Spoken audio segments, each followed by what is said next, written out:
מה הולך אנשים? אני פה בברול סטארס. אני בדיוק מנסה להעלות את בול 1000 גביעים. כפי שאתם רואים אני 930 איתו, לא רחוק.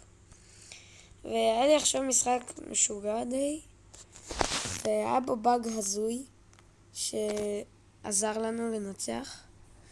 אז תראו, אני אראה לכם את כל המשחק ואת הבאג מטורף שהיה. בואו נקפוץ ישר למשחק. אוקיי, אז זה המשחק, חבר'ה. יצאתי עם אחלה קולט פה, הוא היה באמת שיחק טוב. כבר בהתחלה הוא פגע, אני הייתי כזה כאן בשמאל, פגעתי קצת בבול, ניסיתי להשיג קצת אולטי, והתחלה טובה כי כבר הרגנו סנדי. כאן אני קצת חוטף מהסרג', בבל מתה. קולט פה מנסה לעשות אולטי יפה, הוא פגע טוב, אבל לצערנו סנדי הרגה אותו.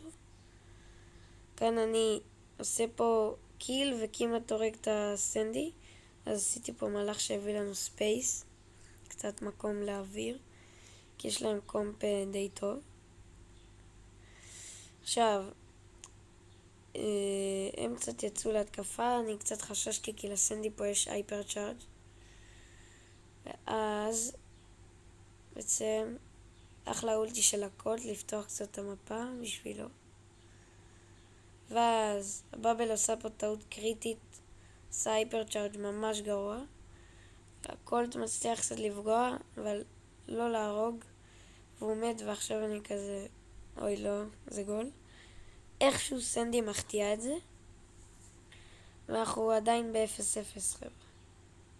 עכשיו קולט עוד פעם מת, ואני פה לא מפחד קצת, ואני הורג את הסרג'. הצליח. סנדי פה פוגעת הרבה, שזה לא טוב לנו, כי היא השיגה אולטי. ועכשיו הבאבל עוד פעם מתה. זה ממש גרוע עכשיו. חייבים לעשות פה, תראו איזה מטורף. הם ממש סוגרים עלינו. תראו איפה אני ממש הייתי בצד. סרג' הורג פה, הבאבל מפעילה הייפר צ'ארג', הורגת. אני פה נראה לי הצלתי ככה את המשחק. לדעתי הצלתי את המשחק. ועכשיו אנחנו איכשהו יוצאים מזה, אבל המצב עדיין לא כזה טוב. הורגים אותי פה, הרגנו את ותראו את הבאג הזה. בום. סנדי פשוט נעלמה, תראו איזה מההתחלה. תראו, אנחנו כאן, בול 6 הערכה, סנדי פשוט נעלמת מהמפה. יכול להיות שבלי זה לא היינו מנצחים. עכשיו בעצם ניצחנו, קיבלתי אולטי ושמתי ככה גול, וכן, תגידו לי מה אתם חושבים. יאללה ביי.